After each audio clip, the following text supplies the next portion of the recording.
I wanna be like you. I wanna be like you. I wanna be like you. I wanna be like you. Where is Elbi? Elbi's here. We gotta find him. Boop boop ba doop. Where is Elbi? Elbi's here. We gotta find him. Boop boop ba doop. So I know what you're thinking, and it's what in the world did you just do? And for all the people who are listening on audio, you gotta check that one out. It was good. Well, my original concept for that bit was, I don't know, maybe to like dress half in black and white and half in this bright blue color that I'm wearing now. But this is a podcast, not a musical. And in truth, I am no Jerry Mitchell. Who's our guest today? Can you even believe? I mean, what in the world? Jerry Mitchell, Broadway legend, director, choreographer, Tony Award winner. Jerry Mitchell is on the podcast today. It's an embarrassment of riches to have Jerry Mitchell on. I mean, he's so insightful, so clever, and truly a Broadway legend. I mean, he's worked with some of the most iconic choreographers to have ever graced the theater. Agnes DeMille, Jerome Robbins, Michael Bennett. He is also a Tony Award winner for Kinky Boots, which he directed and choreographed and which won Best Musical. And Legally Blonde, which he directed and choreographed. He choreographed Hairspray. He worked on some of the most iconic musicals, Pretty Woman the musical, and now he is currently represented on Broadway as the director and choreographer, which he has a Tony nomination this year for, and is the first a part of our Tony's Talks series for Boop the musical. This is the show about Betty Boop, and it is so fun. I mean, what I was referencing in that bit, if you don't know, if you haven't seen the show, is a number called Where's Betty, which is the top of Act 2, which is all the rage in New York and will be beyond. You can find it on YouTube or TikTok or Instagram. It's all over the place. And it's a number that is so clever and so innovative, not to mention the opening number and the brilliant Jasmine Amy Rogers, who got a Tony nomination, and Ainsley. I mean, it is just brilliant. And we don't get to talking about this in the episode because it happened subsequently, but he also most recently won the Outer Critics Circle Award for choreography for Boop the musical. So we want to congratulate him. We didn't get to in person because he won the award after we shot the episode, but it is well deserved. The choreography is so clever. The show feels so Broadway. It is one of the most Broadway shows of this season. And it's so family friendly. It's just a blast. We had a blast. And I'm just so lucky and grateful. I say this all the time, but I'm just so lucky and grateful to have Jerry Mitchell on. Anyone who I've told I'm having Jerry Mitchell on has just been so excited for this episode and impressed. And as you should be, because this episode is fantastic. He's so insightful, and I want to just cut straight to the chase. I think it's time that you get to listen to this one because it is one of my favorites. Today, I want to be like Jerry Mitchell. So yeah, we're so thrilled to have you. Like, really, you have been such a dream guest. You've been mentioned on the podcast. Do you know Phil Colgan? Sure, of course. Yeah, he's going to choreograph in Broadway Bares this year. Oh, really? Yeah. Oh, great. Yeah. He was talking about you all now when he came on too. So we're thrilled to have you. Are you ready? Are you good? Okay, great. Welcome to another episode of I Want to Be Like You with Elbi Cespedes. Today, I want to be like Jerry Mitchell. What? We are so lucky to have you. I cannot express enough thank you. Everyone who I tell that we have you, they're over the moon, especially because you're right off Boop and everyone's talking about it. So it's like, there's so much love for you in the community. Thank you. And I love doing what I do, so I Yeah. love all the people in And our your musical community theater too. Yeah, right, Yeah, exactly. this is it. So we start the podcast with the same question every time. It is, who was your I Want to Be Like You when you were a kid? Ooh, when I was a kid, I guess it was Jerry Robbins. I mean, I didn't really know who he was, except that I did West Side Story. Oh, did you? And I'd seen the movie, and I wanted to be a choreographer. Oh, really? Yeah. Right away. More than a performer. Yeah. Well, I was a dancer, but I choreographed all through grade school, all through high school, all through college. Oh, wow. Yeah, and I knew that I would end up on that side of it, but I thought the way to get there was by first being a dancer. Right. Right, and working with the great choreographers, right? Yeah. And so you were a theater kid? I was bitten by the bug when I was 10. Wow. Yeah. 10. Where are you from originally? Michigan. So did you get to come to New York? What was your first Broadway show that you saw? Didn't get to New York until I was 17. I was in high school, but I was on a national tour with West Side Story with the Young Americans. Oh my gosh. And we had a day off. We were in, I think we were in somewhere in Philadelphia, somewhere around there. And they bussed us into Times Square, left us in Times Square and said, get back to the bus at 7 o'clock. We ran to the TKTS booth, the entire cast. Yeah. I and a couple other friends, we got tickets to The Wiz. I think it was playing at the Broadway. Okay. And I saw The Wiz, and I think Andre DeShields was in it. I remember Ken Page, I think, and you know, who was Dorothy? Oh God, I'm blanking too. I'm not sure. You know. Anyway, who I later worked with. But that was the first Broadway show. I was 17. Very cool. It was a matinee, a Sunday matinee. Oh. And I walked out of the George Faison, right? Choreographed it. Who I later worked with, and I told him this story. I walked out of the Sunday matinee, and I'm talking with my friends. You know, I'm a dancer and a choreographer. And I'm 17. I go, those dancers were a little sloppy today. I would have had a lot of notes for them. Oh my 17, you know, just like, oh my gosh, dance captain. I got my so notes. Funny. Yeah. Very Jerry Robbins. Yeah. I got a lot of notes for them. Yeah, right. That's really funny. Dude, so what was your first professional theater gig? Was it West Side Story? No, I guess really professional, like signed an equity contract. Well, even before non-union. Well, non-union, it was, probably this national tour, West Side Story. So were you a dancer since you were like a child? No, I was in community theater. Okay. And the choreographer of the community theater, Cindy Meath, had a dance studio in town. Okay. And she wanted me to come and kept inviting me to come because I would dance in all the musicals and she would make me be the lead because I was this guy I was athletic and I was a natural dancer. So I learned from her very quickly, everything.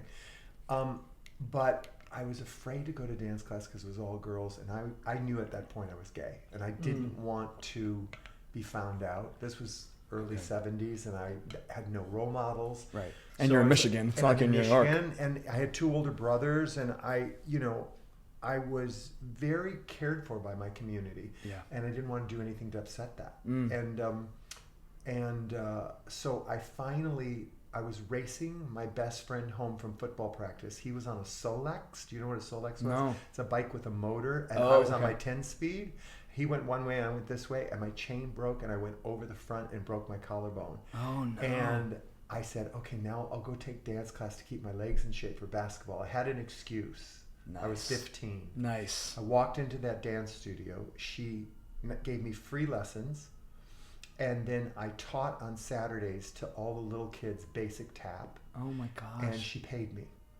And I never left the studio for the next 2 years. Wow, that is really sweet. And then I went to college, Webster College, after the West Side Story tour. And I studied with Gary Hubler and Mark Krupinski at the Webster University in the conservatory program. Wow. And I was in the dance company. And then I came here to New York. I came to New York for spring break. I got my equity card at the Muni. Came for spring break to visit some friends of my sophomore year, and I got my first audition for Agnes DeMille. It was for Brigadoon. I walked in, and I got the audition, and I went back to school and told them. They said, you can go to New York, and for your junior year, you'll take class at Lee Theodore's Dance Machine, and you'll take acting here, and you'll take singing, and you'll do your show, and we'll give you credit. And so that was sort of my junior year. And that's unheard of. Yeah, it was kind of like, I wasn't the first. Jennifer Lewis had done it. Okay. A few others from Webster had gotten shows amazing. and come to New York. That's pretty unique, though. I feel like even now that would not. I'm not sure.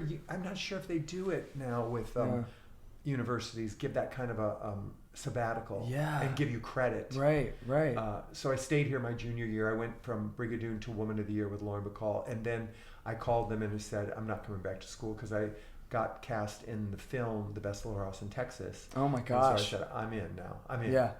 And it was just boom, boom, boom. So I know that you got your equity card at the Muni. We always ask, how did you get your equity card? Posted a picture about it like an hour ago. Yeah. Because they just got the Tony Award for Best Regional They just got announced that they're going to be production. getting the Tony Award for the Best And Mike Regional Isaacson, theater. who runs it now, he was an original producer of Legally Blonde. Oh, well, wow. actually, Mike and Kristen Kasky, who runs the league, they were the original producers on Charlie Brown and gave me my first Choreographer job as a right? choreographer Yeah, on wow. Broadway. So what show was it that you did at the Muni that got you your equity card? I did. At that time, the Muni would hire 2 companies. Okay. And each company did 2 musicals. Okay. And you did them. You rehearsed at the Muni. You performed them for a week at the Muni. Then you traveled to Kansas City Starlight, performed it there for a week. Came back to the Muni and started rehearsal on your next musical. Okay. So the 2 musicals were My Fair Lady with Anita Gillette and David Burney. Oh my gosh. And The Desert Song with Anne Blythe and Richard Fredericks. It's an opera.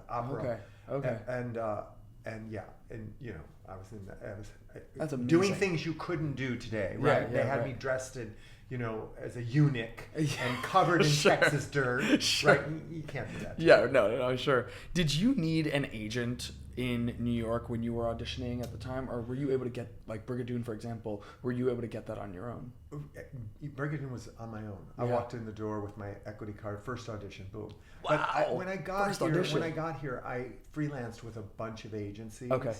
The one person I think maybe there were 2 agencies. There was that really pushed me. Eric Shepard, who was at, I think it was ICM at the time. Oh. He was Tommy Toon's agent. Oh, wow. And Oh my gosh. and so I kind of got in that way because I met Tommy and was working, of course, in the Will Rogers Follies. Oh, yes, right. But Julie McDonald and Tony Selznick Wow. took me in Los Angeles when I was in my early 20s. I went out there to do some things, and they grabbed me up. And Very cool. I was with them for quite a long time as a dancer before they started their own, business when they were with whatever Helfon and Ricks, I think, or something. I don't remember. Yeah. And Long when time you were ago. auditioning for Webster, was it, I mean, we always talk about the rigorous college experience that is now, Yeah. but I imagine that wasn't the case back then, right? What How many other happened schools did you happened work? for me was I was an apprentice at the Hope Summer Repertory Theater in Holland, Michigan. This was after my sophomore year in high school, or no, right after my senior year. It was after my sophomore or senior year. Sure. So junior, or I think it was after my junior year. I was an apprentice, Uh-huh. and all of the actors who were in the acting company were from different colleges, and so I talked to them and I said, "Where did you go to school? What did you study?" Right. Because I knew I wanted to do it, Right. and I thought I wanted to really study as opposed to come right to New York. Yeah. So I got the names of different schools and I applied to all of them. And I applied to Adelphi, I applied to Washington University. And did you have to audition for these? Or no? And I applied to Webster and I got asked to audition for a scholarship. Oh. So I went and auditioned for a scholarship and I got a full scholarship to Webster University. Oh my gosh. Yeah. It was crazy. That is crazy. And so I couldn't turn that down. My parents weren't particularly wealthy. We weren't bad. Sure. Middle class. My parents had a business and we had a nice home and everything, but they weren't wealthy to put me into an Ivy League school or anything like that. And so I got a full ride. So it was, and at that time, a full ride was like unheard of. Yeah, everything. I had to do work study. I was like an RA in the dorm. Oh, and all sure, that sure, stuff, to right? compensate. Yeah. That's awesome. That's funny. So your Broadway debut was Brigadoon, Agnes DeMille. Can you talk about working with Agnes DeMille? It's, in a way, I feel like Agnes DeMille is someone who you don't consider could have been working in this time. In this time, she feels so legendary, and it feels like you write papers about her in college, right? She feels like Mount Rushmore. She's not. Well, she is Mount Rushmore. Yeah, she is. I mean, she broke barriers. Not only that, was part of creating the union that represents directors and choreographers. She was post-stroke when I worked with her. Okay. She had a stroke. Okay. If not her first or second, she had a stroke. She was in a wheelchair. Wow. And Jamie Jameson set the choreography for Brigadoon, but she was there, and she was at that audition and picked me out at that audition. The audition was 8 assemblies front, 8 assemblies back, brise battu, brise battu, brise battu, brise battu. That was the audition. 1, 2, 3, 4, 5, 6, 7, back, brum, brum, brum, brum. Cut, cut, cut, cut, stay. Wow. Same thing again. That was a smaller group. Same thing again. No, nothing, just that. Wow. And she had a big knuckle ring and she knocked it against the mirror and she said, "I'll take him. He's a big, tall guy. He can lead a clan." Oh, and that was my it. gosh. And I was hired that day. Wow. Oh, my goodness. Then I got to work with her, you know, in run-throughs, get notes. But then I had private sessions with her. No way. I was an understudy to Harry Beaton. Okay. John Curry played the part, and I was like the second understudy. I had only studied ballet for 2 years, right? Yeah. But I studied it like 3 classes a day. Right. Because I got to college and I had no ballet. So I didn't take my first ballet class till I stepped on campus. And within 2 years, I was good enough for Agnes DeMille, right? Oh my gosh. And Brigadoon is all ballet. It's all technical. Yeah, right. It's technical. Her technical ballet, the sword dance is all technical. I mean, we were in gillies, right? So we're basically in ballet slippers the whole night. And I had thighs. They used to call me thunder thighs. Really? I had huge thighs from athletics. Oh, okay. High jumping and high hurdles. Right. And that's all I did, right? Danced and jumped. Yeah. And so she loved that about me. And I worked with her privately. And what I remember about that private session was her accuracy in describing to me what she needed me to do. That's what I took away from it, because she was in a wheelchair. She couldn't get out of the chair. Yeah. But her direction as a choreographer was as clear as any I've ever received. Wow. Point the foot, turn the heel, make sure this line is straight. When you cross, don't flip to the other side until you get across the sword. She was just so clear about it all. Yeah. And then Jamie would demonstrate it. But you know, it was a real lesson at 20. Did you feel that? Did you feel like you? Oh my gosh, time, Agnes DeMille. No, you didn't realize. I was just look. It was 1980. Yeah. The world has changed. Yeah. For the better. Sure. But Agnes, Jerry Robbins, and Michael Bennett were very disciplined. Yeah. Ron Field, Yeah. Joe Layton, George Faison, Anna White. These choreographers were raised where you couldn't get into a Broadway show until you made it past the ballet combination. Every audition started with a ballet combination. Yeah.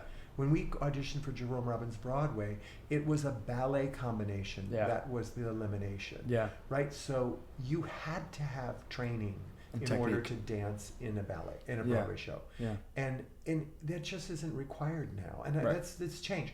But along with that was a discipline.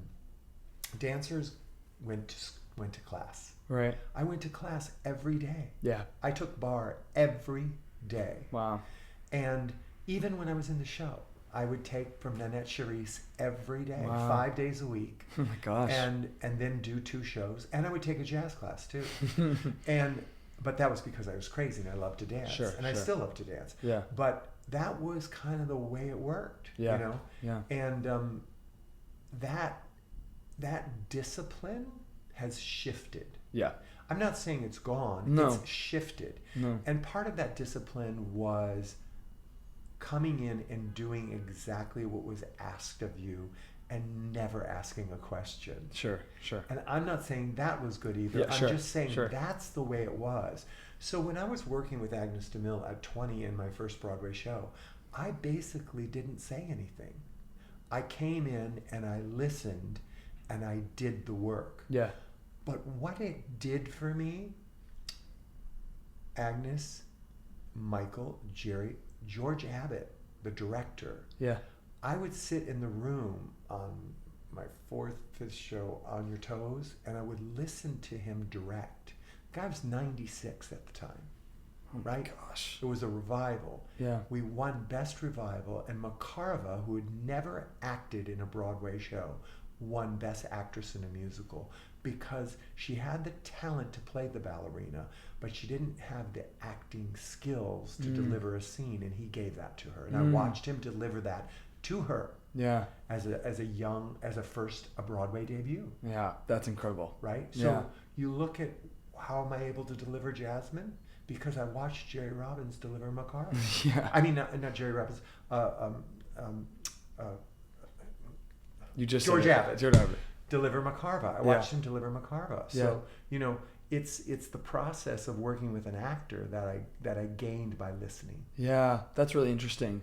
And I've been in a Jerry Mitchell dance call, and there is a lot of discipline required. Was I good? Was I mean? You were fantastic, but it was what it was is there's. How come I didn't hire you? Oh, isn't that the question? No. But this was when I was in college. Dance calls were taught about this decorum and all this stuff that's required for dance calls. I really think it's a thing that's not enforced enough, because there are times where I go into dance calls and I'm like, I was blatantly told not to do that, not to sit, not to yawn, not to, dance in the corner while they're auditioning people, things like that. Yeah. And so, I mean, I still keep it, I don't know if it's a make or break as much anymore, but I do still think that there's a... Well, there is. The audition starts the minute you walk in the door. Yeah. It doesn't start the minute you start learning the combination. It starts the minute you walk in the room. Yeah. I'm watching people. I'm watching how they're interacting with other people. Right. I'm watching what their attitude is. Yeah. Which is important. How they treat other people at the Yeah. audition. And I'll tell you, it's funny because I was in the room with Sergio this morning for a dance call, and the way that I'm watching what he's watching while they're doing other groups, and he is very similar way where he is looking at all of the things. Yeah. He's not watching just to see if you pointed that toe. Yeah. He's watching all of the bigger picture, the bigger room, the whole thing. Okay, so I want to talk about Your Good Man Charlie Brown. That was your choreography Broadway debut. It was. How did you get that? I was doing a production of Follies at the Paper Mill Playhouse with Donna McKechnie. Oh my gosh. And she was Sally, and Dee Hody was Phyllis, and it was huge production. It was an amazing production. Ann Miller was in it, and who did Ann Miller play? Carlotta. Wow. I'm still here, and we got a rave in the New York Times, and they were going to move the production to Broadway, and everybody was coming out to see it. Everybody was coming out to see it. And you said you were in it, or you were working on it? No, I was choreographed. Okay, choreographed it. Greg Barnes did the costumes. That's the first time I worked with Greg Barnes. And what happened was Robert Johansson directed it. I choreographed it. And Andrew Lippa and I had worked together now on a few Broadway Bares. He had, I could tell you that story later, but anyways, he had written the opening number for Broadway Bares 7, 8, 9, 10, and we'd worked together on a couple Broadway Bares, and he was working on Charlie Brown. And he said to Michael Mayer, you should hire Jerry Mitchell to choreograph this. And he said, who's Jerry Mitchell? And Michael said, well, he's just doing this amazing Follies out of Paper Mill. And so Michael came out to see the Follies. Wow. And after he saw the Follies, he asked me to come meet him at his apartment and talk about it. So I did, and he hired me. Wow. And that was how I got my first, and now we live in the same building just down the No hall. way. Oh, that's so funny. That's so funny. Did Sondheim end up seeing it? Did what? Sondheim end up seeing it? Or how Oh God, yes, he was there. He was there the whole time. Oh my gosh. He was working. He was on working on that Follies. That was my second time working on a Follies with Stephen Sondheim. The first time was in London. So that's a whole story. So I was assisting Michael Bennett. Okay. On Scandal. Scandal fell through. I flew to London with Michael Bennett to do Chess. I was going to be the associate to Michael Bennett and Bob Avian on Chess. That's when Michael got sick. Came back to New York. Michael didn't want us hanging around. He sent Bob to London to do Follies for Cameron McIntosh, and Bob took me with him. Bob Avian.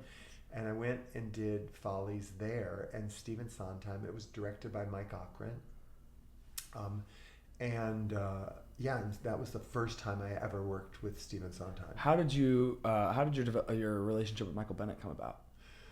So I was in a chorus line. So going back to coming to New York and getting Brigadoon, right? I got Brigadoon, and I went back. It was spring break of my sophomore year at Webster University, Webster College Conservatory. And I went back and had about 5 or 6 more weeks in the sophomore year. And a chorus line was coming through to play at the Fox in St. Louis. Sure. And so I went down to the Fox between shows and auditioned for the show. They had auditions. And I guess they put it up at the college. And so I went with some other college friends. Bob Avian was there, and he hired me that afternoon. Wow. I got hired to be in a choir. Oh, my goodness. Cool. One audition.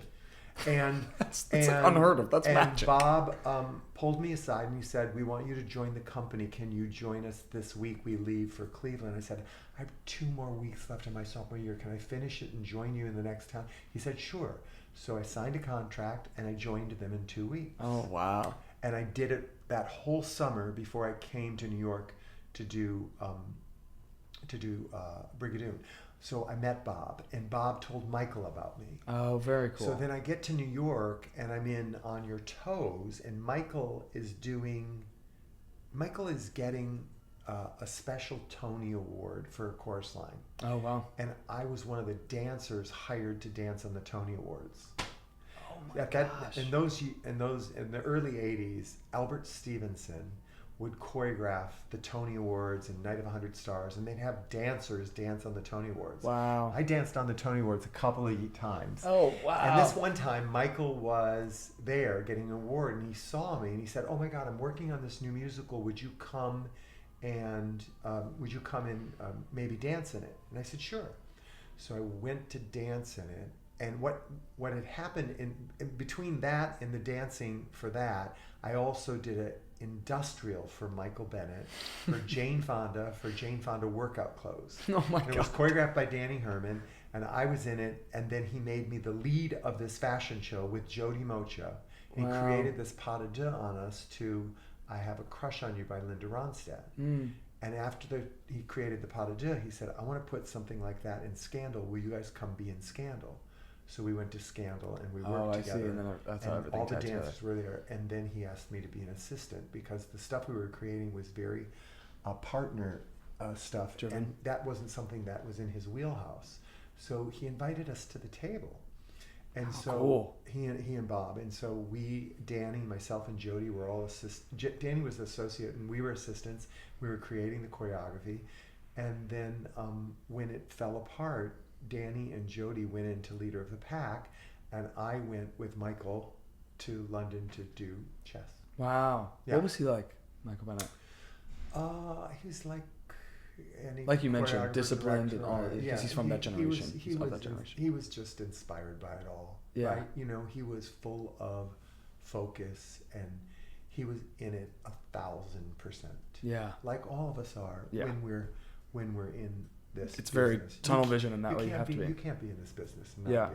Right? Talk to me about the Full Monty. Full Monty was right after Charlie Brown, right? The Full Monty, yes. And that was, it's a huge, it's a big show. It's David Yazbek's first show. Yeah, right, yeah. Talk to me about the Yazbek's first show. My first time working with Jack O'Brien as a director. Right, which set a huge precedent. Not my first time working with Terrence McNally. So Terrence, between dancing, I got here in 1980, and by 83, I was in what I thought was my last Broadway show, On Your Toes. I had done 5 shows, and I wasn't going to dance 5 shows anymore. in 3 years. No. Yeah. Oh, yeah. Wow. Well, they didn't last very long. Sure. So I was in 5 shows, and I said, I am going to be a choreographer.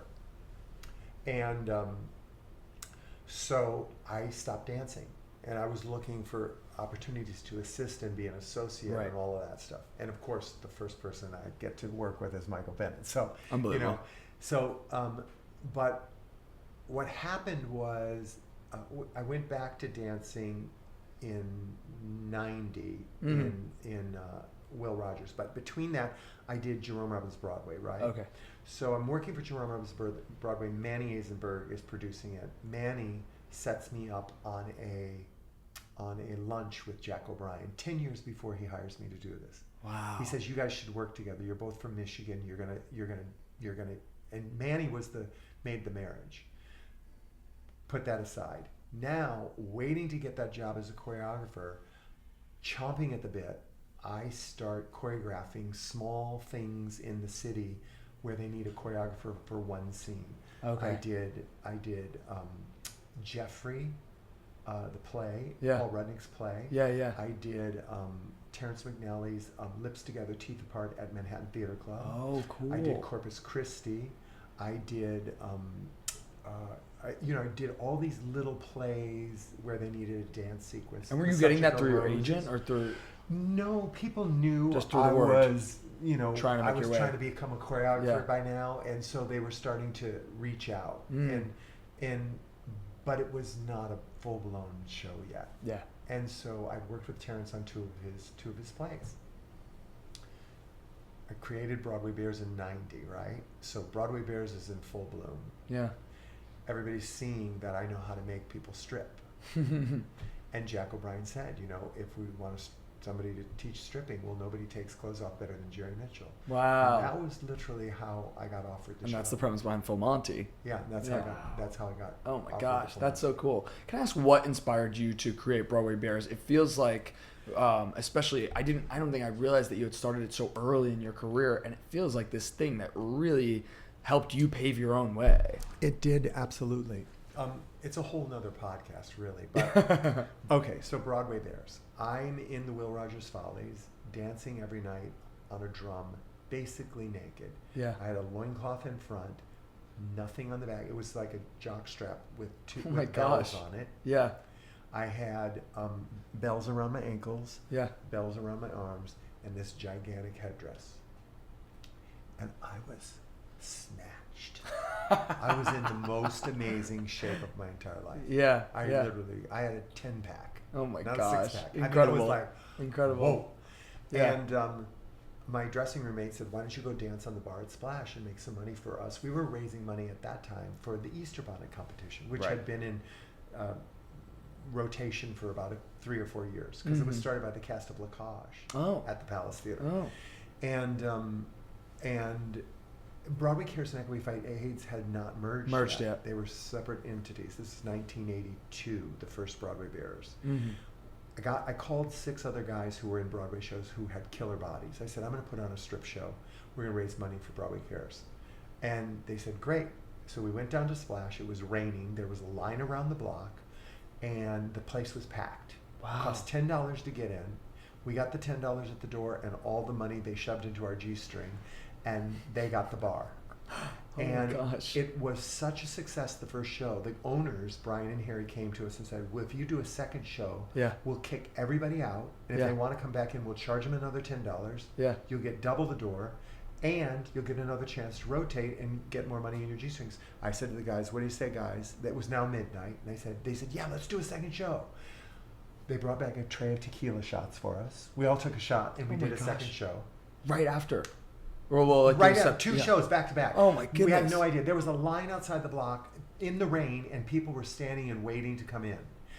And I went home from that night on such a high with a pillowcase full of wet dollar bills. I had no idea what was in it. Yeah. Took it to Broadway Cares the next day. They called me about 4 hours later, said, you guys raised $8,000. And I went, I can do this better. I'll add girls. Yeah. So the second Broadway Bares, I added girls, and we had boys and girls stripping together. And we did it at Shout, which later became the theater where Urinetown opened in Midtown. And we raised $17,000. I also had a VIP bar, thanks to Edgar Bronfman and Seagram's. And then I said, I can do this better, I'll add a theme. So 6 months later, so we did 2 in the first year, and the third year was the third one, and it took so much planning. And we had about 25 dancers in the second one. Wow. And by the third one, we had 38 dancers.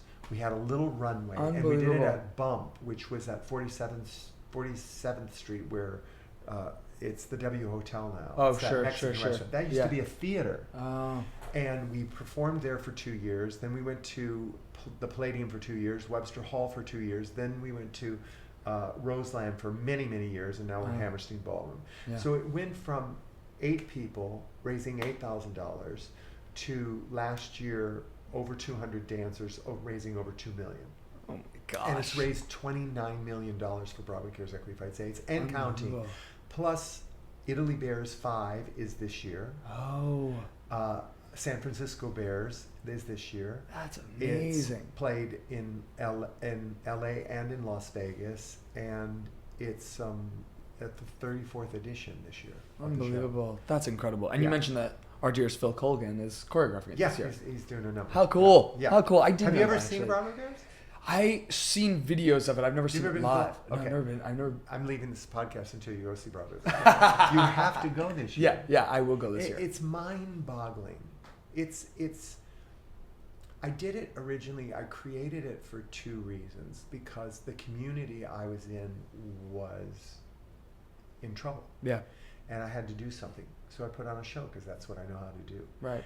I wanted to raise money and I wanted to raise awareness. Yeah. And both of those things are what we're still doing. Yeah. And, the community was, in disarray. And this event helped bring us all together. Yeah. Broadway Cares has helped bring us together as a community. But Broadway Bares particularly brings together a very young dancer community. Right. Because as a dancer, the things we get to do in Broadway Bares, we don't always get to do in our Broadway shows. Right. And I wanted to make the dancers the stars. Yep. Right? Yep. And that really was what made That's it. awesome. And also, Sergio, Lauren Lataro, Josh Rhodes, myself, Rob Ashford did Broadway Bares too. Wow. So many of us did Broadway Bares before we ever got a Broadway show. That's amazing. And it's also what I think what's also amazing about it too is that you talk about like paving your own way. You talk about making it on your own. You know what? People always say, go out and create your own. Go out and create your own, and that's what you did. And I think in it's like secondary to it, right? Because there's the charity aspect, and but the secondary to it is that you became much more known in the community because of it. Without question. But my intention when I created it was never that I was going to use it as a platform to sell myself. Right. In hindsight, it's more a byproduct. It did that by itself. Right. And so I think when I talk to young people about charity and getting involved in the community, I often say, if you go into something with an open heart, expecting nothing in return, you'll be surprised what comes back. Yeah, it's true.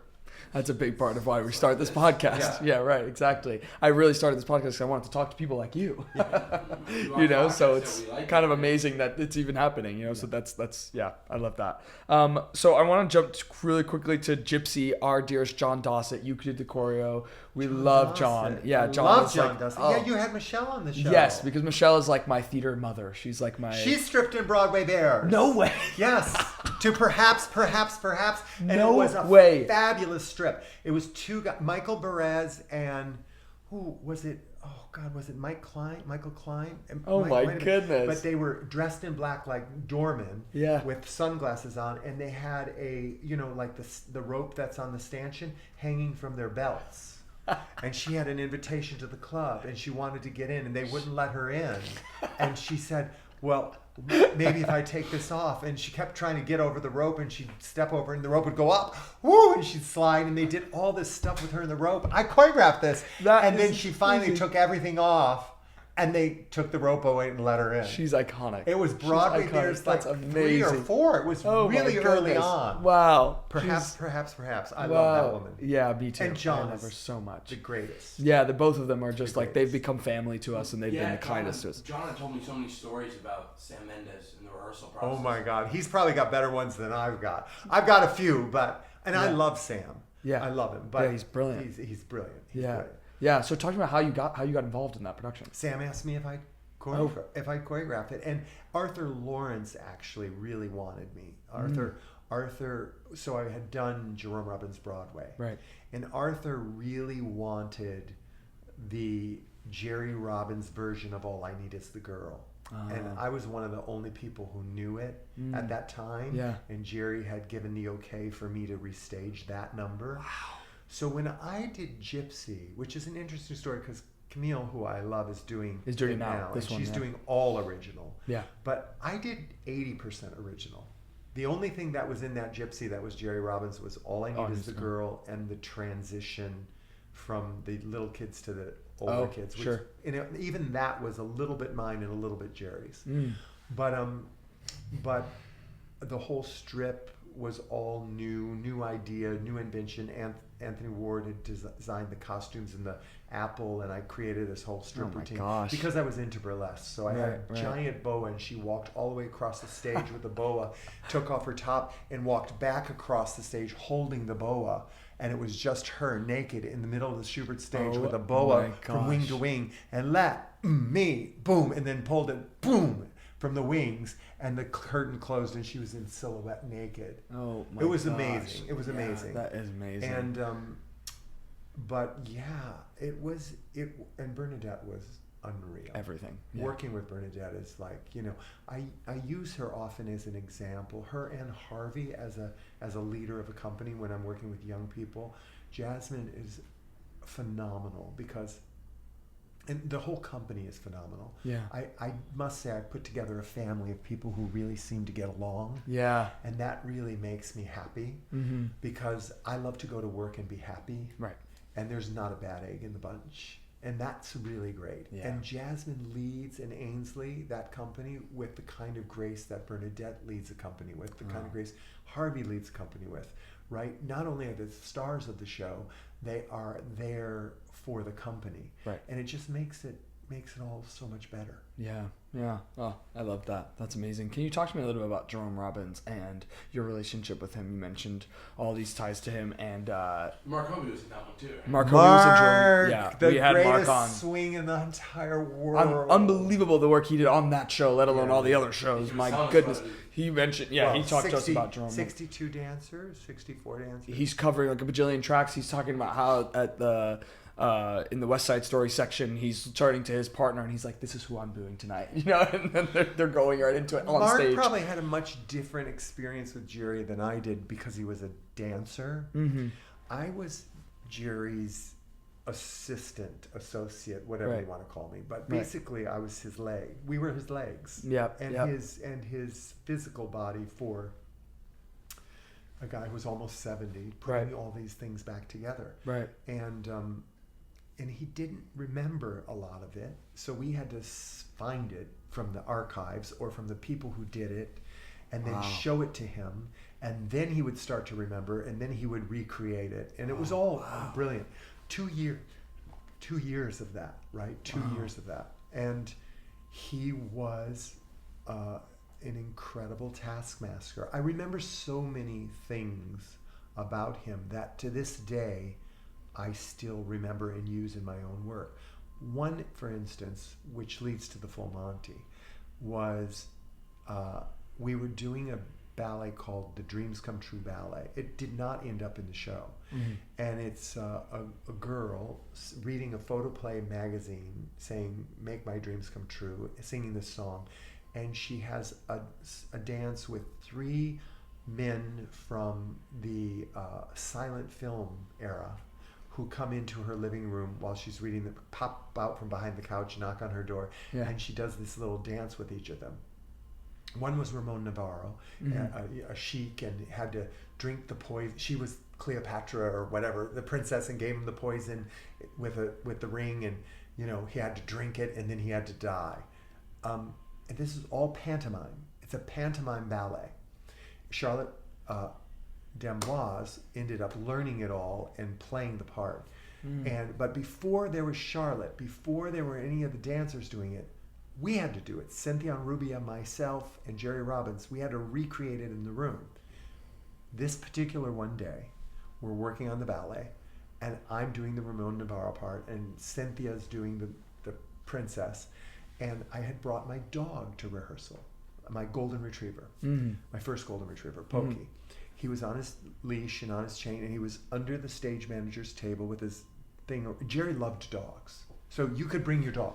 He had a box of dog. He had a box of dog biscuits. He loved animals.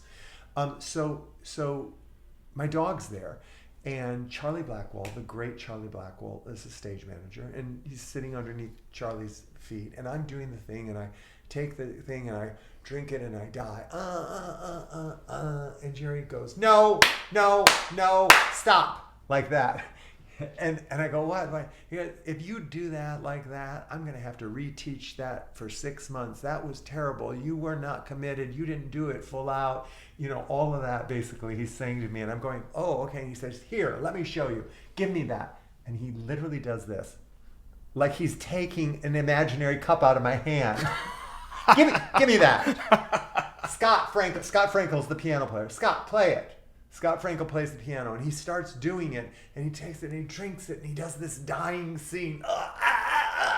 And he dies, and my dog goes, my dog. I said, he even convinced my dog.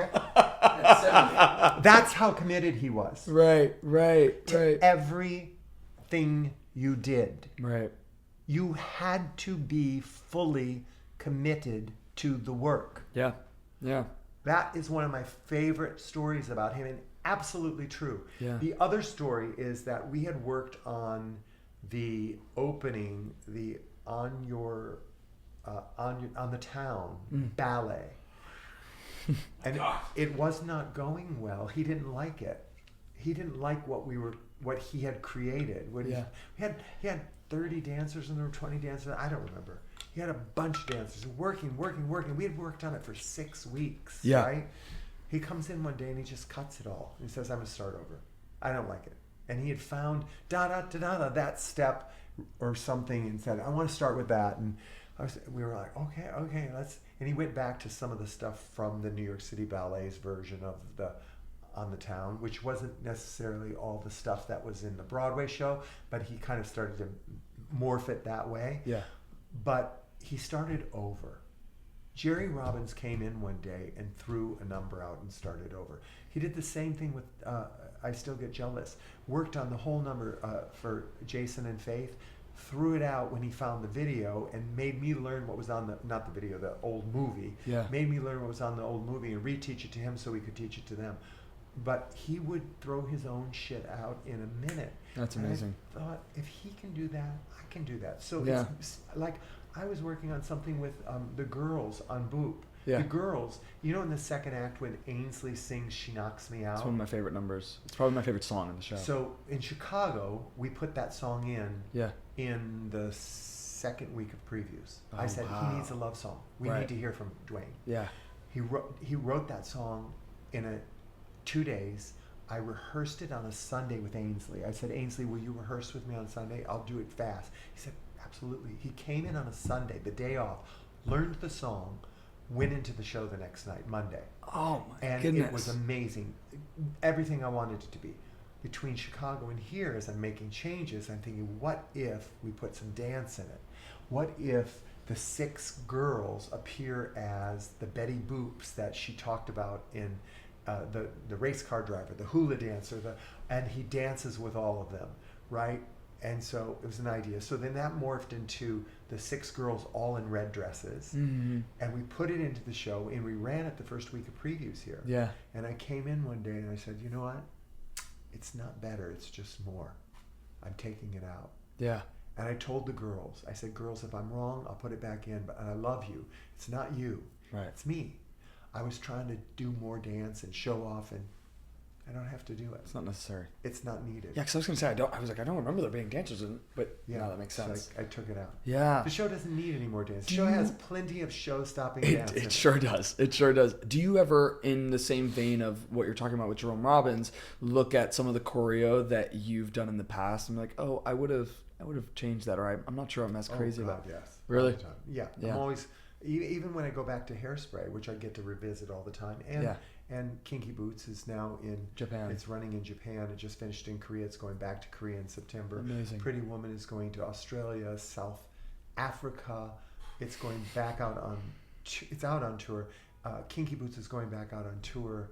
Yeah. You know, every time I go back to the shows, I look at who's doing it first of all. Yeah. Particularly with like something like Pretty Woman. Yeah. The happy man, that role. He has to dance. He's the MC of the as night. best he can. Right. So I shape it to the guy who's playing the part. Right. And Right. So you're never married to anything. That's, I'm married to getting it as good as it can get, but I want to use the talents of the person who's performing it. Yeah. Because Michael said this, and I agree. if they look good, you look good. Yeah. If they don't look good, you got to change the choreography. And that's what's so interesting about theater. It's so alive that you're trying to service the piece, but it's a different piece if it's a different actor. It's always a different. it's It's always a different piece with a different actor. Yeah. And 90% of it is in the writing, and the actor can get it. But you have to be honest as a director and a choreographer. If something doesn't work for that particular actor, you need to provide them with something that does. Right. And that's removing your ego from it. Without question. Yeah. If they look good, you look good. Right. If they don't look good, you look like shit. yeah, right. Can you talk to me about your relationship with Jack O'Brien? You've worked with him on so many shows. Hairspray, Catch Me If You Can, Dirty Rotten Scoundrels. Monty. I mean, like, Catch Me. So Jack and I met, and he's a comedy genius. I mean, he is Mr. Comedy. Well, Jack is a genius in every aspect. I mean, Shakespeare, Tom Stoppard, comedy. Yeah. Jack is just he was a brilliant gift to my life, particularly after working with Jerry Robbins and Michael Bennett. Mm-hmm. So I worked with two of the greatest director choreographers ever. Right. And then I meet Jack O'Brien. Yeah. How'd you guys meet? We had first met through Manny Eisenberg. Oh yes, right. You mentioned that. But then we met on Full Monty. Okay. And Jack was running the Old Globe Theater at that time. So I was invited to do Full Monty. It started at the Old Globe. Oh. And right away, I saw something different in Jack than I saw in the others. They were much more disciplined from a dancer's point of view. Boom, boom, boom, boom. Right. Jack was more of a diplomat. Interesting. He wanted everybody's contribution. He wanted everybody to feel as if their ideas were valid and being listened to. He still was making the decisions, don't get me wrong, but he was never his ego. Talk about a non-ego ego. He was never offended by me suggesting something in a scene as a director. And that allowed me to never be offended from him as a director suggesting a choreographic idea to me. And that became a partnership that really you saw in its height in Hairspray. Right. Because you didn't know where the dancing stopped and the scene started. It just was one continuous piece of joy. Yeah. And Dirty Rotten and Catch Me If You Can and all of them, Imaginary Friends, Nora Ephron's play that we did together.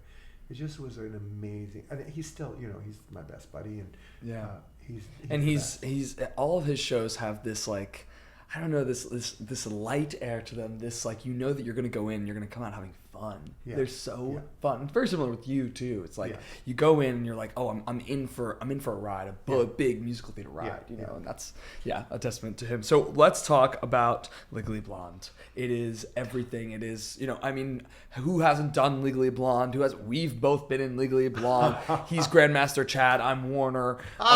So like everyone at this point has done Legally Blonde. They've listened to Legally Blonde. I teach children now. They all know Legally Blonde. It's a sensation. That's the MTV, that's true too. Pro Shop. Yeah. That you can watch the whole thing. Yeah. And I see people doing it all the time. Right. Yeah. Right. So talk to me about how Legally Blonde even came about for you. This is the first time you're directing too. So Kristen and Mike and Hal Luftig and Dory Bernstein, they were producing it. Now Kristen and Mike I'd worked with. They gave me my first job as a choreographer. But it was Hal who actually I saw coming out of the subway on 47th Street. He goes, oh my God, I've been looking for you. We want to have you over for a meeting about something. I said, what is it? He said, just come to, we'll talk. And so I went and met them in the office, and I walk in and they put Legally Blonde DVD on the table, and they go, we're going to make a musical of this. Wow. And we want to know if you'd be interested in directing and choreographing it. And I said, I said, yes. I said, I just got out of a relationship that I thought my Warner Huntington dumped me, and I know what Elle's feeling like. Wow. Yes, I want to do this story. Wow. And then that was the process. And then there were no composers and no writers yet. I was the first person they hired. And then we searched for the team, and we picked Larry and Nell, and we picked Heather, and we got to work, and wrote the show together. Oh, cool. Was So there you from the very beginning. Very beginning. Wow. So did it do it out of town? Yeah, we went to San Francisco. Oh, nice. Nice. And you're getting the chance to direct. Were you nervous? No.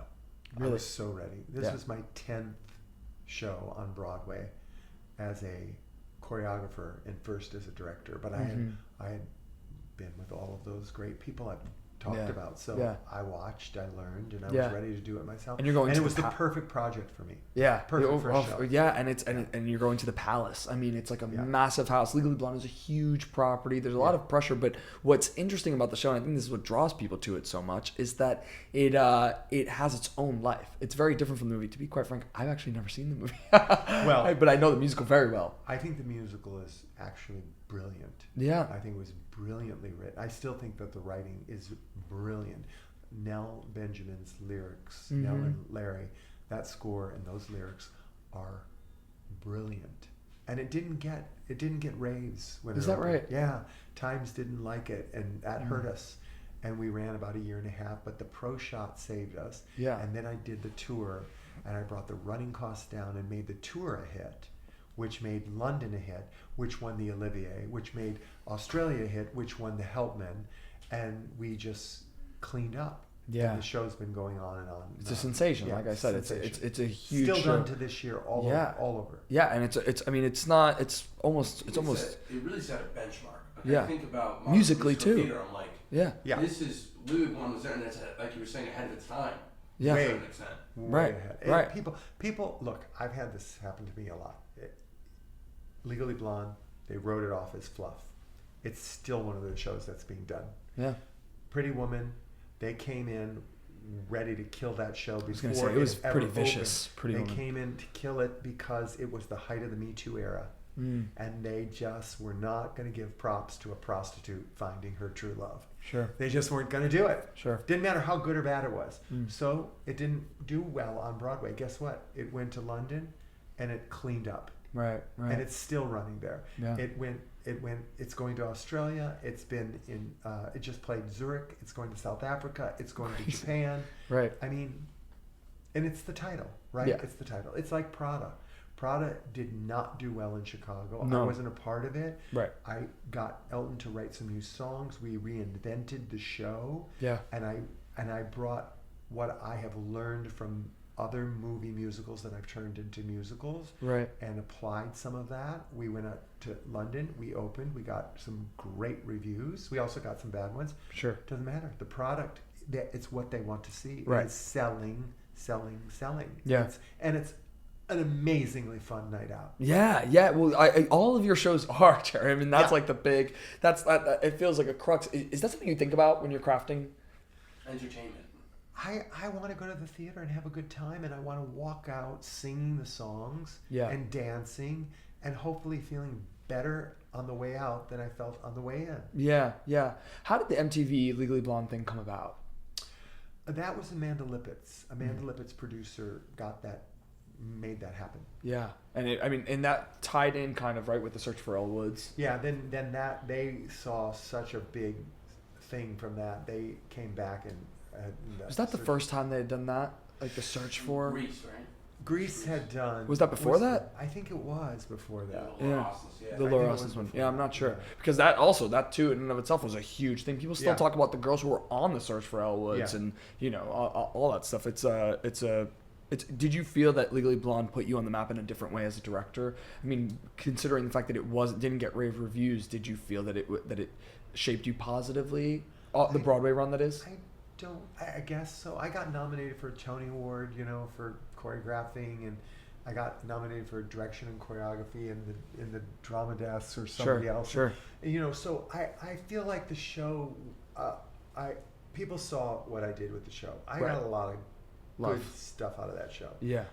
And I love the show. I still love the show. I think it's a brilliant show. Yeah, and like we said, it happens all the time. Okay, so Kinky Boots. Yes. Talk to me how the conception of Kinky Boots came about. Kinky Boots was a semi-big movie, right?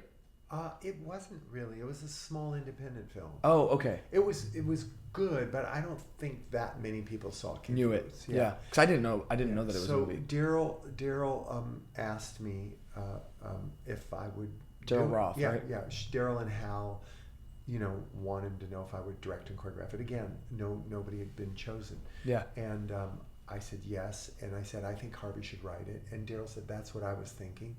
Asked Harvey, he said yes. And then we found Cindy, and we got to work writing the show. That's amazing. So you were picked first before they even knew who was going to write the show. Yeah, I think Daryl in her mind Workshop wanted things. Harvey.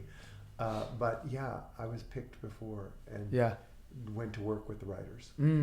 Wow, interesting. Yeah. And so did it go to out-of-town tryout? Yeah, we went to Chicago. Oh, very cool. All my shows. So if I had my druthers, I'd go to Chicago. How important is an out-of-town tryout? I don't ever want to do one without. Yeah. And it's really expensive now. So, oh, really? That's a big expenses to do a musical art. What do you... Crazy. Yeah, well, yeah. Crazy. What do you find that you get out of an out-of-town tryout before transferring it? An audience. Well, yes. Right. For 4 weeks. Yeah. A first tech and a second tech.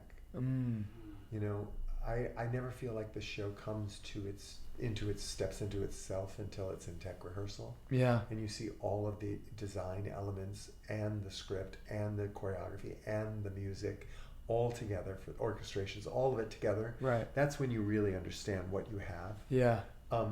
And see where you need to keep going or where you don't. Right. But Kinky Boots every time I go to Chicago, the show I walk into the city with isn't the show I leave the city with. Oh, interesting. In 30 days, I've changed that show completely. How much are you working on it after it's frozen? I mean, you go through the preview process in Chicago and then... I don't freeze it. Okay. I work every day of the full 4 weeks. The entire run? Yeah. Wow. That's why you go out of town. Yeah, right. You take that information. I remember we were in Chicago and Annalee Ashford's character, Lauren, had one song, right? The History of Wrong Guys. She had nothing else to do in the show. And we knew immediately from the take of the audience that they wanted more from her and less from Nicola. Nicola had a song in the second act. I had to cut it. They didn't want to hear her sing it. Wow. They wanted Charlie and Lauren to hook up. Right. And we knew that, and we wanted to hear more from her. And we were working on the finale, Raise You Up, and Harvey came in and said, I had this crazy idea that, they stop and they do that little exchange. Are you still available? Are you still looking? You still like girls? Yes. And they kiss, and we go on with the song. And he said, I don't know. I don't want to stop the finale number for that. I said, why not? We're in Chicago. We just try it. We're going to try it tonight. Why not? I put it in that night. The audience screamed. I said, it's in. It yeah. works. Yeah. It's like you're getting the chance to experiment. That's why you're going there. Yeah. That's interesting. Talk about what spoke to you about Kinky Boots when it first hit you. When I first, they sent me the movie and asked me to watch it, and I watched it. And when we got to the bathroom scene in the film, where the two guys are in the film, and everything stops, and they discover that they're the same, or they're similar. Right. I thought that is really powerful to me, as a gay man, having a similar thing with a straight man. Right. I thought that would be a really special moment. So it was one of the things that when we decided on Cindy, we asked her to write a couple songs to see if it was a good fit, and she wrote "Not My Father's Son." She wrote a verse and chorus of it. Right. And I said, "This is what I'm thinking." Yes. Yeah. This is what I'm thinking. And that's the crux of the piece. Too. Yeah. Yeah, that's really interesting. You put Billy Porter, and I mean that was a big moment for Billy Porter. It's a big moment for Annalee Ashford. I mean, like these are you kind of, I'm not gonna say made stars out of these people, but that's really what it is, right? I mean that's made stars out of those people. Yeah, right. And the show wins Best Musical. This is definitely the biggest thing, the biggest show up to that point of your career. Talk to me about what that was like, the Tony nomination, the Tony win, and you guys are just getting all of this love, and it ran for years. Well, we were up against Matilda, which I also thought was a brilliant show. Yeah. And I still think it's a brilliant show. Yeah, it is. But the difference between the two shows, like I said, is Kinky Boots is a show that makes you leave the theater happier than you are when you walked in. Right. Matilda isn't that story. That's not its. Yeah, that's not its driving force. Right. So that really was the separation of the story. I'm talking about the story and the feeling you walk out of the theater with. Right. And Drew Hodges came to me. We were in tech rehearsal for New York to get started for our previews. And he said, I have an idea that I want to share with you about how we're going to sell the show. And he showed me this thing he had worked on that was Billy Porter going like this, screaming in red. Yeah. Everybody say yeah. And all of the other cast members were like jumping in the air. And he said, I want to shoot this starting tomorrow. And I said, how? He said, I'll set up a thing in the lobby while you're tech rehearsing.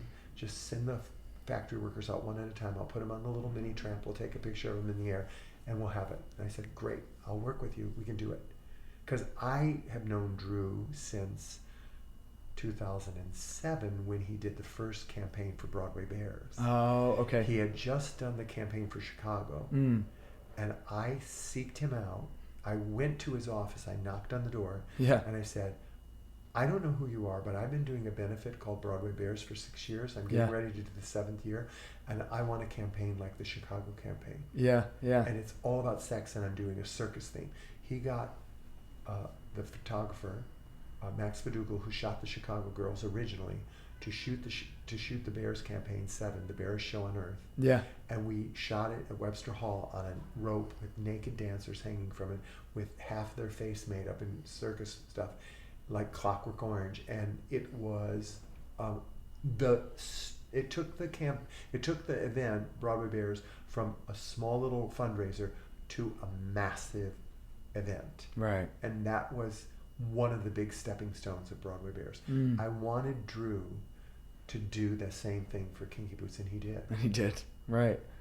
And, you know, it's very hard to make a noise today with a musical, with everything that's in the landscape. Look at this season. There are 19 shows opening this spring.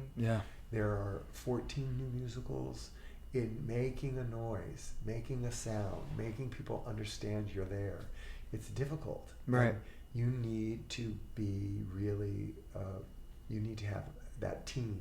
Especially if you don't have the backing of something like a Legally Blonde, where Legally Blonde was a big part of Kinky Boots. It's not that thing. It's not there's no title. Right. There's no title. And to be honest with you, people were afraid it was a sex show. They were afraid of the word kinky. Interesting. So we had a big uphill battle that we had to climb. Right. And it was worth it. Yeah, we did it. Yeah. Talk to me about the hubbub. I mean, like the city talks, right? There's so much. You bring a show. I mean, the city talks before it even comes to the city with these out of town tryouts now, you know, and like, and I guess how much of it, it sounds like a silly question, but how much of it do you hear and absorb, and how much of it are you like, actually, no, I need to block it out? What do you? I actually don't seek it out. I just don't seek it out. I try to focus on my work. I don't read the chat boards. I don't go online. I don't engage with any of that.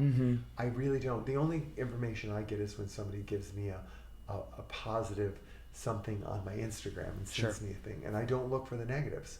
I just don't, because it's an opinion, right? It's all opinion, and the work isn't finished until the work is finished. And even when the work is finished, if you're lucky enough to get to revisit it, you're still making changes.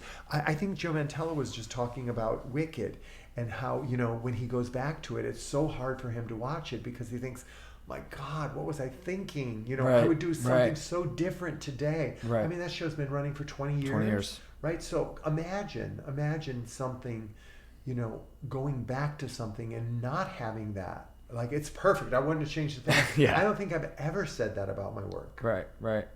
Yeah. This brings us to Boop. I saw Boop. I was excited about Boop for a while. David Foster. My mom was big Betty Boop. I knew she had all the Betty Boop aprons, right? I mean, like, that's how we know Betty Boop. And then also, I think if you go to like in Universal Studios, they have like the cartoon section. I don't know if it's there anymore, but they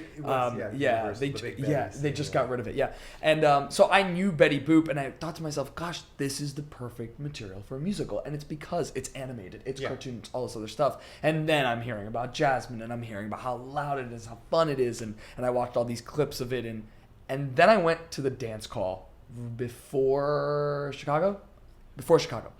And I was like, oh, this is going to be something. I was like, we just learned 3 combos. We learned a tap combo, we learned a hip hop combo, and we learned an MT combo. And oh my gosh, it is insane. It's going to be so fun. It's going to be and you had Rochelle Rock doing your tap and John Rua doing your hip hop. Talk to me about how this team came together to well, I've known Rochelle for forever, right? And John first danced for me in a workshop of ballroom. Oh wow. So I've known him for a very, very long time too. They both have worked on Broadway Bares. And I knew I needed assistants, I always do. Yeah. As a director. I have DB Bonds as my associate director. I just said, come play. Rochelle was interested in getting over to the other side. Yeah. John was already there. And John is on his way as a choreographer. He's brilliant. He is brilliant. I've taken classes with him. He is so smart. But I knew, so first of all, I got the music from David through Bill Haber and Susan, and they played me some ideas, and they had a story, and I didn't gel with the story at all, but I gelled with the music. Yeah. The music made me want to dance. Yeah. Now, it wasn't the music that's in the show, because probably 80% of the show has been rewritten from the music I heard. Wow. There were a couple of songs there, though, that were brilliant. Yeah. But mostly I walked away thinking, oh, this guy can write a musical. David Foster knows how to write a song that can tell a story and move a story forward. And I wanted to dance to his music, so that got me excited. So I met with him, and I pitched the whole story that you saw on stage. I pitched the idea. Right. I said, we meet Betty Boop. She's a big star in a black and white world, but something's missing. She goes on a journey to find it. It's love. She finds it. It follows her back to her black and white world. When it kisses her, her world turns to color. So your life is never full of color till your life is full of love. That was the elevator pitch. Right. And that was what they wanted me to join them and do. Yeah. So we started working on it. Oh, nice. And that was how it all happened. What was your relationship to Betty Boop before that? I didn't have one. I mean, I knew she was Betty Boop, the cartoon drawing, mostly from the back of a Harley Davidson jacket with one leg in the air. And, that's what I knew of Betty Boop. I knew nothing else about her. I did a lot of research. I was going to say, how much of that informed the story that you have now, the research? A lot. Oh, a lot. All of it. Yeah. But I'd been working with Bob Martin, and I said, I want Bob to come in and look at this and help take this and tell this story, write this story. And so Bob got involved, and that was how we started the real musical. Right, and you're thinking I imagine because it's an animated piece, you're thinking musical comedy. I mean, that's where it lives in like this. It lives in a very specific style. The more we worked on musical comedy, absolutely, but I believe that comedy works best when it's truthful, even in a cartoon. Yeah. There has to be cartoon truth, right? Right. And so I'm watching all these cartoons and thinking about the Fleischers and their truth and what they did and the kind of cartoons they created. And I wanted to find the perfect Betty to do this musical. And Jasmine, in the audition process, and I auditioned a lot of ladies in town and in London. And Jasmine was the only woman who came in and gave me the cartoon character turning into something real, or at least through Dwayne's eyes. Right. And that was so important to their story and their chemistry. Yeah, that he believes she's real, and we needed to believe that as the audience. Right. So that was, you saw it. Yeah. I mean, you believe that she's real. 100%. She tells this story that she went into audition, she was really nervous, she felt like she didn't give her best audition and wound up not getting it and then coming back and re-auditioning for it. So did you have someone else as Boop before that in the workshops? No, the very first workshop, Jasmine was Trisha. Oh, so she got cast. She just wasn't cast as Boop. She didn't get cast. I had a workshop where I just called friends. Oh, I see. Okay. Jasmine had done Becoming Nancy for me. And Trisha, in that workshop, that first reading, Trisha was 19. Oh, I see. And Carol was her mother. And after the reading, I turned to Bob and I said, I think we will get a stronger bond between Trisha and Betty if we make Trisha 15, obsessed with Betty Boop, living with her auntie in Harlem. Yeah. We don't know what happened to her parents. Right. Her auntie Carol is so busy doing her thing with the campaign, she doesn't really have time for Trisha. So Right. Trisha obsesses with Betty Boop, Right. and is this artist who wants to draw and paint, and Right. that's where the obsession grows from. Right. And that was how we Crafted that part together. Changed that. We talked a little bit about it as we were walking in. Where's Betty? If you haven't seen the show, it's the top of Act 2.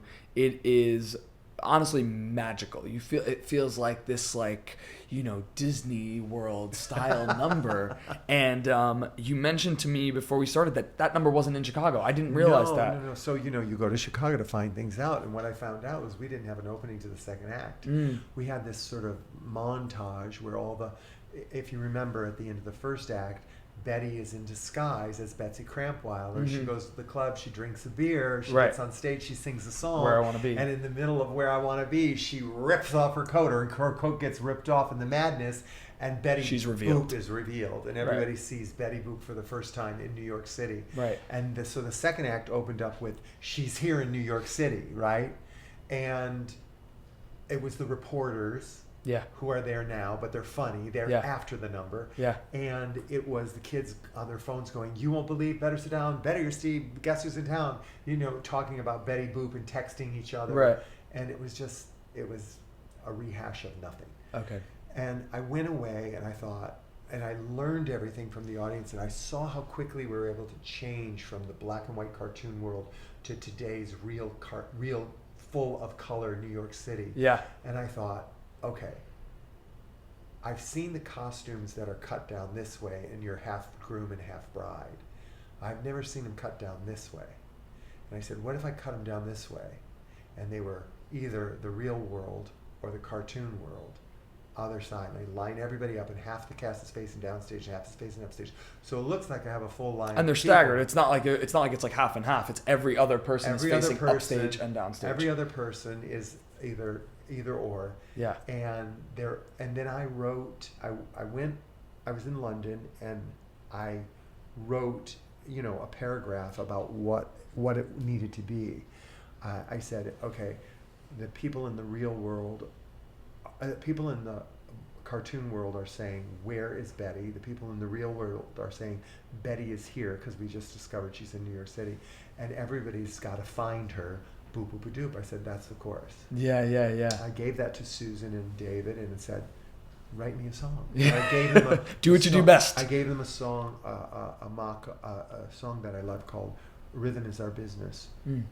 Gave that to them. I said, it should sound like this. It should sound like Where I Want to Be. It should have that jazz age thing to it that works in both worlds. Yeah. And then I asked Greg, can we make this work? And he said, I think so. And I said, why don't you do this? Why don't you buy some gray sweatpants and buy some really colorful sweatpants, and then cut them in half and sew them back together. Gray on one side, color on the other, two sets. And he did, and I got some dancers, and we went to his studio, and we put them on, and I had already choreographed this. Right. And I said, let's see. It was a test. Yeah. A proof of concept. Yeah. And I went, it's going to work, Greg. Yeah. And he said, it's going to work. He said, I will detail the sides to be 30s and today. Oh my gosh, how cool. And then we sort of... And you posted a video yesterday, I believe, of of the first iteration of what it had, you know, what Derek in his costume in the studio. And then on top of that, the lighting, because Philip's lighting is brilliant. Yeah. How he goes from full color to a stark white. Yeah. Yeah. And it's such a, the first time it happens in particular, such a... The first preview we did it, you could sort of see the other side because we had not perfected the lighting. So I spent the next 2 days in previews during the day just lighting that number. So I could keep the secret as long as possible. Yeah. for the first 2 flips. Because when it's revealed, And it is a big. So then the audience could gasp. go, "Oh my god!" Yeah, right. yeah. It's a really special number. I mean, a lot of the numbers in there are special. There's the one I'm blanking on what it's called, the New York one. That happens in the middle of Act 1. Dwayne's. And the date. Yes, right. And of course the opening, which we had talked about, which was also incredible. Jasmine is such a triple threat. She is someone who someone wrote this. I was in an audition and someone goes, they're like talking about it in passing, and the reviews had just came out, and some reviewer had said something along the lines of, there's a lot of stars on Broadway right now. It's very expensive to see a lot of these stars when you could go and get a decent price ticket to see a Broadway star in Boop. The difference is you just don't know that she's a star yet. You know what I mean? Yeah. And I think that that's such a testament to Well, this show has made her a star. Yeah. And she is a star. She is. She's a star. So here's something that I found exciting about Boop too, and I mentioned this to DB when I saw him at the show, and it's that the show remains family friendly. The show is something that when I teach children's theater, there's really a limited amount of options of shows that we can do from the last 10 years. Yeah. Boop is one of those shows that we're one of the only shows this season that you can bring the whole family to. Oh yeah, absolutely. What was that always the intention going into it?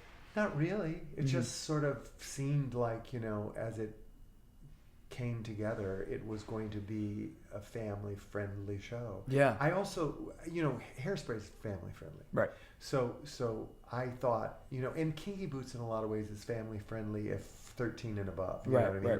Right. So it just seemed like it was. Yeah, really. And it feels like this untapped market when you think about, like, I listen, I want to take my kid to see a show. We've seen Aladdin, we've seen Wicked, we've seen Lion King. Yeah. Where else do we go? All the Disney shows. Yeah, right. Where else do we go? Yeah. Well, now we can go to Boop, and I think that there's something that's really special to that. And there's cartoony, and they could go back and see Betty Boop and all these iterations of Betty Boop. Betty Boop has a huge cult fan base. Your merchandise is incredible. People are going in dressed up as cosplay. Like Wait till we she get does to in the show. Japan. Yeah, God only knows, and on Japan tour and all this stuff. I mean, merchandise. Yeah. So yeah, you are our first guest on the show who is Tony nominated this season. Oh my god. Yeah, we want to congratulate you on Best Choreo so and much. Drama Desk noms you got.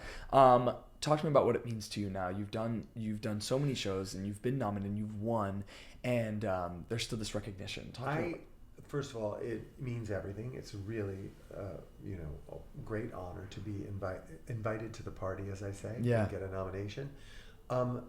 But it's also tricky because I don't believe any of us who are nominated this year are better than the other. Right. We're all just doing the best we can with the material and the story that we're working on. Right. And, that is what's tricky about awards. Yeah. Because ultimately, at the end of the day, you win the award or you don't win the award. Right. It doesn't change anything. The next day you walk into the dance studio and you're back at home plate and the call is 0-0. Yeah. And you've got 4 balls and 3 strikes. Yeah. And you got to hit it, or you're going to get walked, and are you going to go to first, second, third, home run, inside the park, out of the park? Yeah. What are you going to do? Right. And it's always the same. That never changes. Right. You can have 17 awards. David Foster's got 16 Grammy Awards, right? Right. It doesn't change the work. Yeah. The work is always to make it the very, very best you can. Yeah, for sure. There's one more thing I want to ask you about with Boop, and it's that number, I'm blanking on the name of it, where the moon is out and it becomes the Why rolling look ball. around the corner? Why look around the corner? Ball. Yeah, the bouncing ball. Yeah. What was the inspiration behind that? Because I think that's such a nice little sing-along. You don't know why.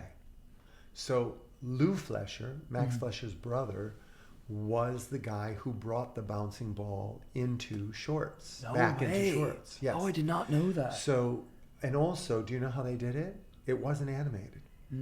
They had a black box, and the lyric was written on the box of the song on a turntable, and one brother would crank it, and the next line of lyrics would go. The other brother held a pointer, and he would bounce a little pointer ball along it while the camera was focused on that little box. Wow. And it's in one of the documentaries, and I had learned that, and I thought, oh, that would be so magical.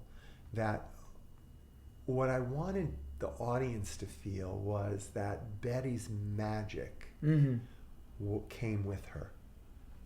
it comes with her. Right. She transforms the way we see things. Yeah. Because she comes from a cartoon world. Right. And so I said, what better way to do that, to believe in the magic, than have her say, somebody, when a guy like you says something like that to a girl like me, usually there's a bouncing ball or fireworks if it's special. And what do you mean? Look, boom, and she turns the moon. She's into bringing a the bouncing magic. ball. Yeah. So was that an idea that had existed in early conception? No, it was my idea. Oh, yeah. Wow. Yeah. And so you brought it. Was it a thing in Chicago? Oh yeah. Yeah. But it was in the early in the writing. Yeah. The song was written, but we didn't know if Betty was singing it to Dwayne or Dwayne was singing it to Betty. Right. They just wrote the song. And I said, this song they'd written the song a long time ago. It was one of the songs they had written. Yeah. That I kept from their original writing. And it was Bill Haber kept saying to me, the producer, where's the bouncing ball? Where's the bouncing? I thought, what the hell is he talking about? And then once I started to study the Fleischers and looked at the documentary, I went, oh, they created that. They put that into the shorts. I'm going to put that in the Broadway show. Yeah. That's really interesting. And then Finn Ross comes into my life, the brilliant projection designer, working with David Rockwell. And, I just go, well, Finn's work in the show, the black and white world and the cartoon world, how he makes that world in the opening turn into a Busby Berkeley production number that you're like going, wow. That's exactly what I was going to say, is that black and white cartoon style inherently feels Busby Berkeley, feels vaudevillian, which is in theater. Feels 30s, which is where Betty was created. Right. And it's the reason why it translates so well to the stage is because it's inherently theatrical. Yeah. Right.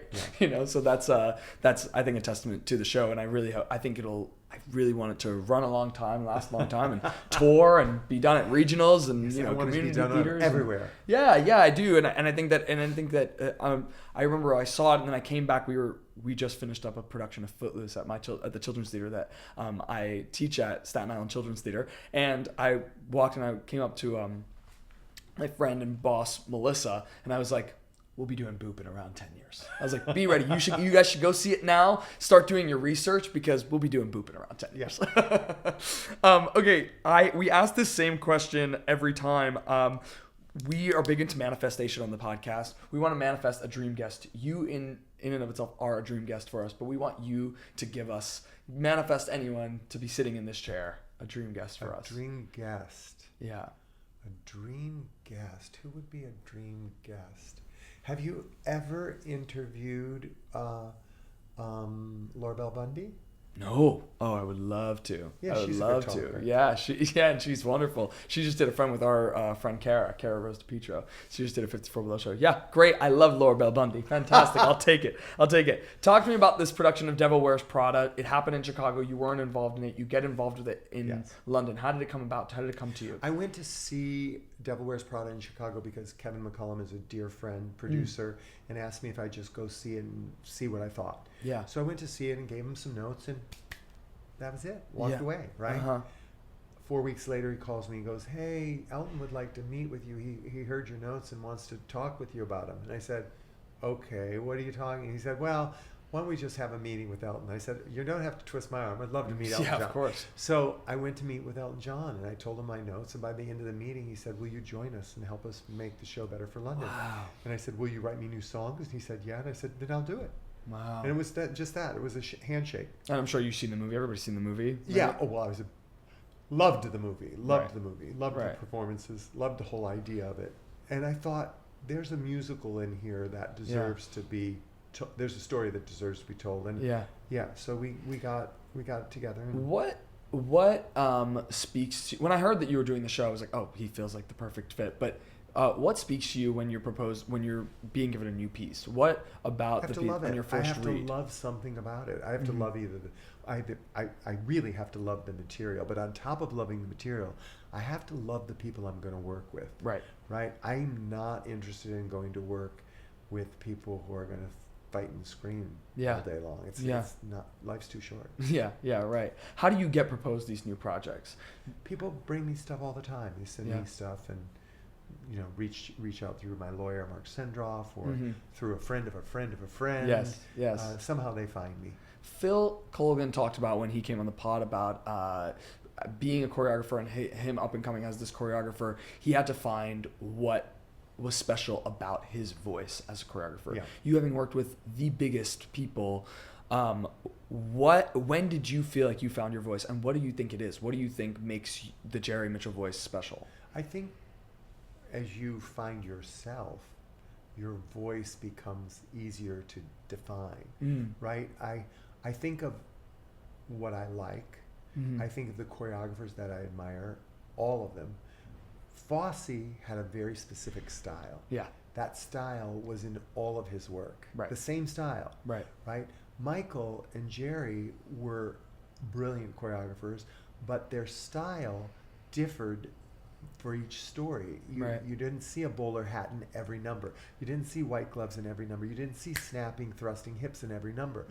The choreography from Fiddler on the Roof and the choreography from West Side Story are never going to be in the same show. Right?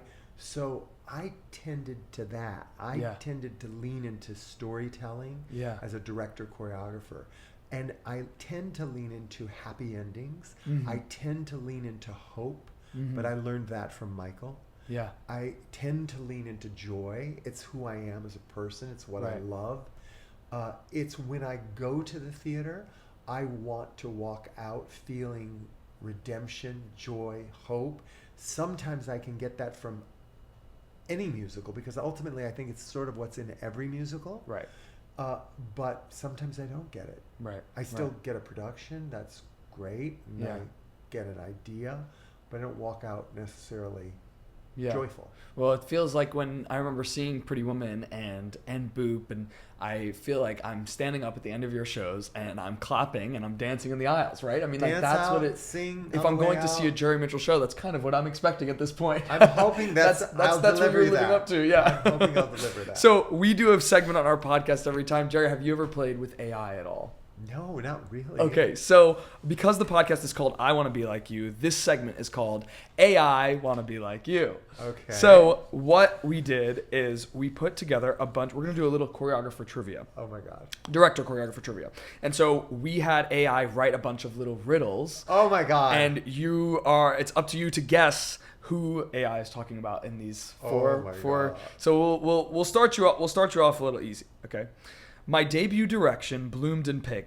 With Dragon Dance, I forged a link. Not a sleuth of crime, but theater spark. Who am I lighting up the dark? I don't know. Say it again. My debut direction bloomed in pink. With Dragon Dance, I forged a link. Not a sleuth of crime, but theater spark. Who am I lighting up the dark? Is it me? It's you. Oh God. We started you off easy. Okay, here's another. My slinky jazz with hats askew seduced the stage with a sultry crew. A maestro of shadow and sensual pose. Who am I where darkness glows? Oh, Fosse. Yeah. Yeah. I'll give you a hint. This one's a director. I wove dark tales of song and strife. With 21 Tonys, I shaped stage life. A prince of vision, Hal knighted Prince. and grand. Who am I with Broadway in hand? Yeah, there you go. Okay. I spun a Savannah's tale with flair. Puppets dance in my artful lair. Through masks and vision, I claimed the throne. Who am I in a world of my own? This one's a little tricky. Puppets, masks, Savannah, Georgia. I don't know. Halloween. I'll give you a hint. The show, this person is a director, and their show is still on Broadway. Still on Broadway. You don't know it either? No. Oh, that's funny. Hadestown is No. Puppets. Julie Taymor, Julie Lion King. Taymor. Oh, okay. Savannah's Tale, Puppets Dance. Gotcha. Yeah. Okay. Okay, next one. This is a choreographer. A mirrored stage reflects my soul, dancer's dreams and a singular goal. Michael Bennett. With Pulitzer gold, my tale's bittersweet. Who am I where heart and hustle meet? That's right, Michael Bennett. Okay, next one. In pastoral fields, my ballet took flight. A dreamlike dance redefined the night. With folk and grace, I broke the mold. Who am I with stories untold? Pastoral fields, ballet, dreamlike dance. Agnes? Agnes DeMille. Agnes DeMille. I shaped a con's chase, a cornfield's jest, and teen's big hair in a segregated quest. 3 Tonys crown my vibrant frame. Who am I with nostalgic fame? Director. What was the first line? I shaped a con's chase, a cornfield's jest. A con's chase. Jack O'Brien? Yes. Yeah. He's on it. He's on it. Cornfield. He's on it. Yep, cornfield. That's shucked. Okay. My leaps exalt a paper boy's cry. Cartwheels soar when headlines fly. A Tony Chris seals Chris Catelli. Catelli. My steps blend hip-hop with rebel fire. History's pulse in a rhythmic choir. With spins that spark a nation's fight. Who am I dancing the story of tonight? Camilla? No. Hip hop. History's pulse. Oh, Andy. Andy. Yep, Andy. And I think this is... Oh, we have just 2 more. Oh, no, I did that one already. Okay, yeah, this is the last one. My ballets clash where gangs convene. Love and fury in a rhythmic scene. From pirouette to Tony's crown. Who am I who own the town? Ballet clash, gangs convene. Chris? Jerry Robbins. Oh, Jerry Robbins. Yeah. That was great. There it is. That's I Want to Be Like You. And here's our final question. I want to be like you. Yeah. Here's our final question. We ask this question every time. We started the podcast by asking you, who was your I Want to Be Like You when you were a kid? And we want to ask you, who is your I Want to Be Like You now? It doesn't have to be a celebrity. It could be someone in your family. I think when I was a kid, it was definitely a mix. One part Fred Astaire, one part Gene Kelly. Yeah. And now I just want to be myself. Yeah, and you're doing a great job at it. Thank you.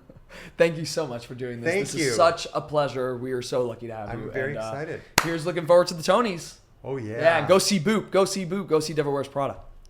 Woo! Yeah. I Want to Be Like You with Elbi Cespedes is produced by Elbi and Christian Cespedes. Special thanks to Angelina Cespedes, Sam Roberts, Vincenzo Salvatore Cakes, and of course, Jerry Mitchell.